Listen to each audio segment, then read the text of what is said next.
अगर घी में ये क्षमता है, आमतौर पर हमें इसे समझना चाहिए। आज हम इसे कई सारी चीजों के साथ मिला रहे हैं, घी और चीनी, घी और कार्बोहाइड्रेट और सब कुछ।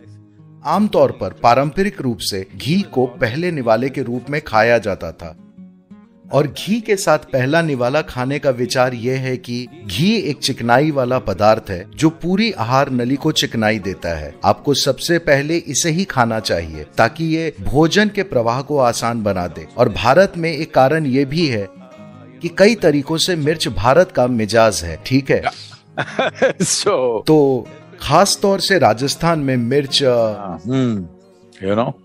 क्योंकि अगर एक ऊंट भी खाता है तो ये स्वादिष्ट होना चाहिए। तो वहाँ सच में मिर्च पर बहुत जोर दिया जाता है। जब आप बहुत मसालेदार भोजन खाते हैं तो उसे खाने से पहले आपके भोजन मार्ग पर घी की परत चढ़ाना बहुत अच्छा है। आंध्र प्रदेश में, राजस्थान में, दूसरी कई जगहों पर जहाँ कहीं भी बहुत गर्म मसालेदार भोजन होता है, वहाँ घी खाना भारतीय परंपरा का एक हिस्सा रहा है। उसे अलग रख दें तो घी का महत्व ये है कि ये आहार नली को साफ रखता है। देखिए, शारीरिक और मानसिक रूप से स्वस्थ रहने का एक जरूरी पहलू ये है कि आपका पेट साफ रहना चाहिए। अगर आप किसी आयुर्वेदिक डॉक्टर या एक सिद्ध वैद्य के पास जाते हैं, अगर आप ये भी कहते हैं कि आप मानसिक रूप से परेशान हैं, तो वे आपके साथ पहली चीज, आपको रात में नींद नहीं आती, सबसे पहले वे आपकी सफाई करेंगे, क्योंकि इन सभी चीजों के लिए साफ पेट का होना बहुत जरूरी है।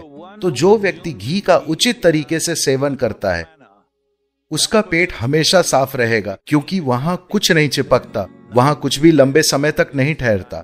Today, colon cancer, intestinal cancer are becoming so big. आज पेट का कैंसर, आंत का कैंसर बहुत ज्यादा हो रहा है। ऐसा नहीं है कि आप इसे पूरी तरह रोक सकते हैं, पर अगर एक निश्चित मात्रा में घी का सेवन किया जाए तो ये घटना बहुत कम होगी।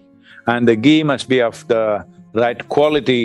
I don't know what. और घी सही गुणवत्ता का ही होना चाहिए। मुझे नहीं पता आज लोग कौन सा व्यावसायिक घी खा रहे हैं, पर अगर इसे उचित तरीके से गाय या भैंस के दूध से बनाया जाए तो इसके कई महत्वपूर्ण फायदे हैं। एक खास फायदा है कि आप कह रहे हैं कि ये एक आयुर्वेदिक सम्मेलन है। मेरे ख्याल से मैं ऐसा कहने की स्वतंत्रता ले सकता हूँ।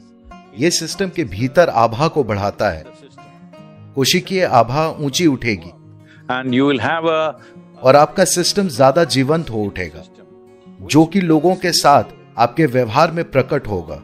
ये सिर्फ घी खाने की वजह से नहीं है। अगर आप घी और कार्बोहाइड्रेट, घी और चीनी एक साथ खाते हैं तो ये फैट के रूप में जम जाता है। पर अगर आप सिर्फ घी खाते हैं या भोजन के पहले निवाले के साथ थोड़ा घी खाते हैं तो ये चिकनाई के रूप में ज्यादा काम करता है। जब घी अकेला शरीर में जाता है तो उसे पचाने की शरीर की क्षमता बहुत कम हो जाती है।